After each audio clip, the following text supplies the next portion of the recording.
Com a liberação da individualidade do segundo portador a todo vapor, Deku começa a amassar a cara do Shigaraki em uma velocidade absurda, com soco atrás de soco. Por outro lado, conforme Deku pressiona o Shigaraki, mais o All For One se questiona sobre o porquê o One For All evoluiu tanto por todo esse tempo. E nessas questões, acaba nos levando para um ponto entre Spinner e Crimson Riot.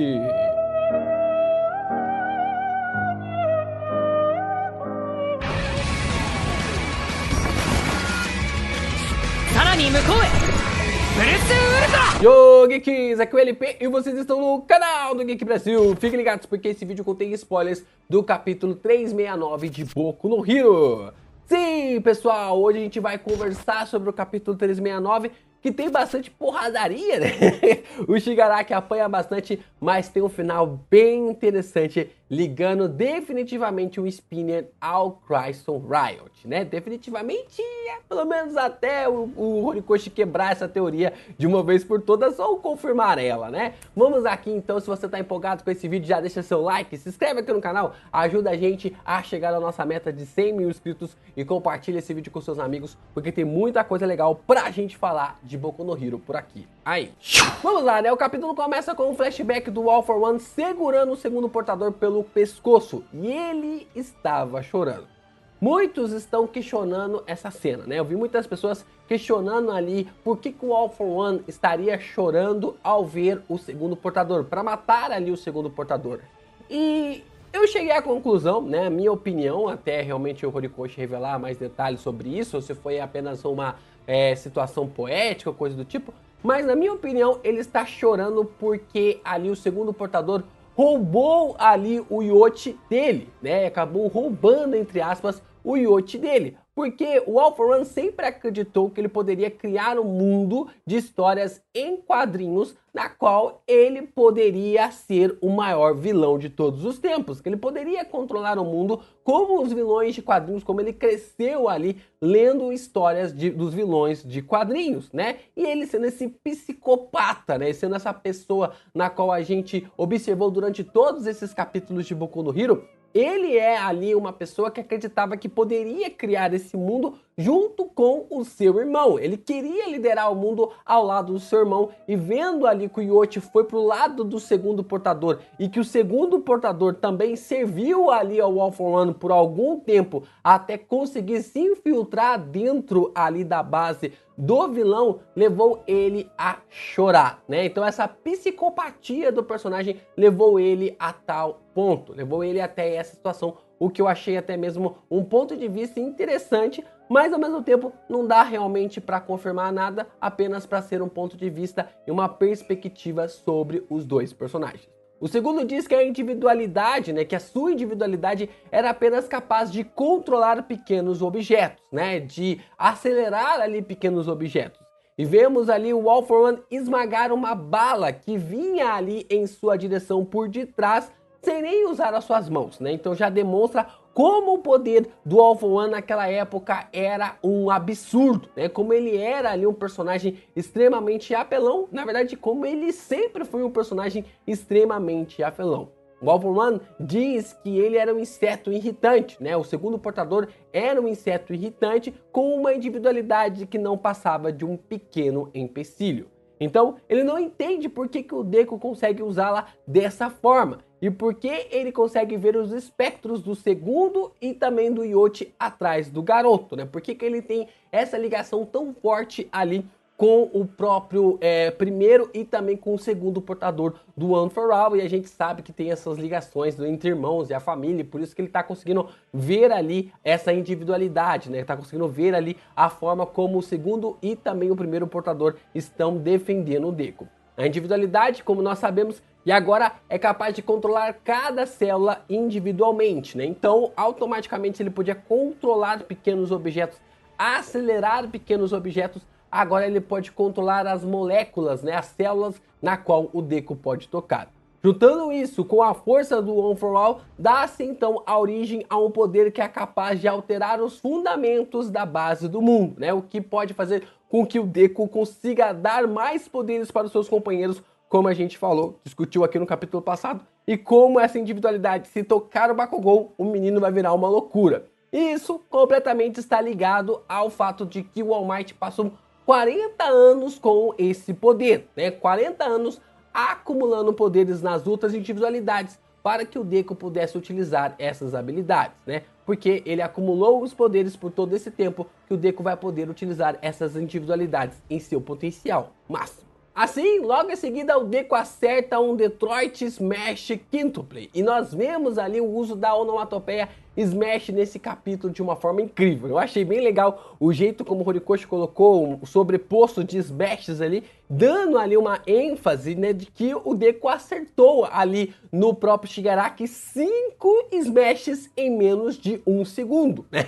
O que é algo realmente inacreditável, né? Se está escrito 5 vezes, dá realmente a ideia de que o Deku acertou 5 golpes em uma velocidade absurda.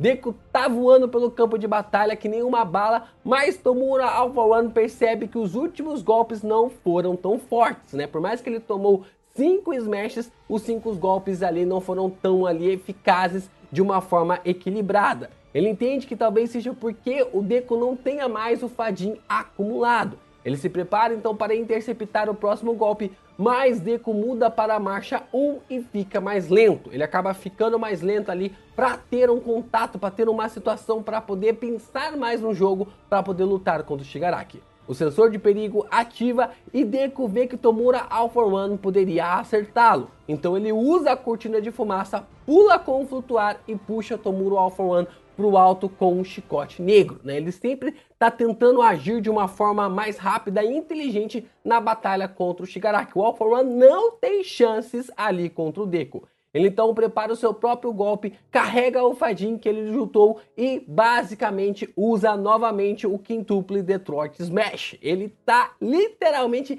esmagando o Shigaraki. O segundo diz que Tomura Alpha One deve temer não as individualidades, mas sim a determinação dos portadores que habita dentro do One for All, né? E a gente tem um quadro bem interessante ali do Deku, né? E todos os portadores assim, carregando todo esse espírito de vingança e ao mesmo tempo essa forma de querer fazer justiça.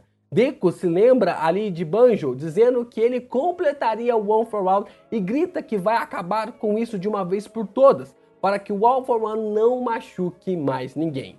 O soco ele é tão forte que abre um buraco ali no peito do Tomura Alpha One. Yoshi diz que ele pode ver o seu irmão lá dentro e que o jovem de olhos redondos, né, ele tá falando ali do Mirio, né, o jovem de olho redondo, eu achei muito legal essa referência ali, ele tá falando do Mirio, falou e é verdade. A longa luta afetou o funcionamento da fusão entre o All for One e Shigaraki e as coisas estavam apertando para o vilão. O segundo então informa que a verdadeira missão começa agora, que ele precisa, que o Deku precisa lembrar das palavras da Shimura e que ele não pode desmaiar nesse exato momento.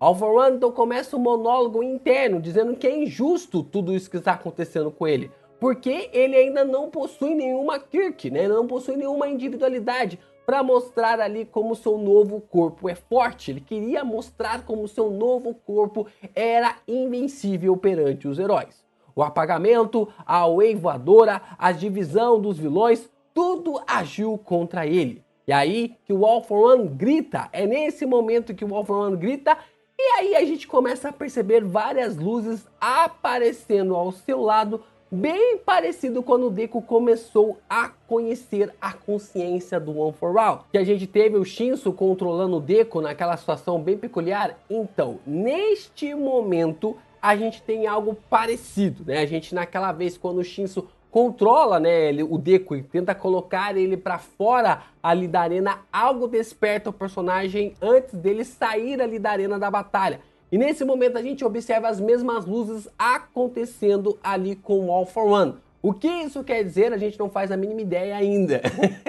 Será que tem alguma consciência? Será que o All for One herdou esses poderes de outras pessoas, de outros vilões? Será que realmente isso aconteceu? Eu acho muito difícil, já que a individualidade nasceu com ele, tanto com ele quanto também com o irmão. Então fica meio complicado realmente de entender, mas apenas que talvez ele possa ter deixado algumas habilidades, alguns poderes com outras pessoas, que poderiam ajudar ele quando ele fosse colocado contra a parede. Deku, então olha confuso ali para a situação e Aizawa se questiona se ele ainda tem algum truque na manga.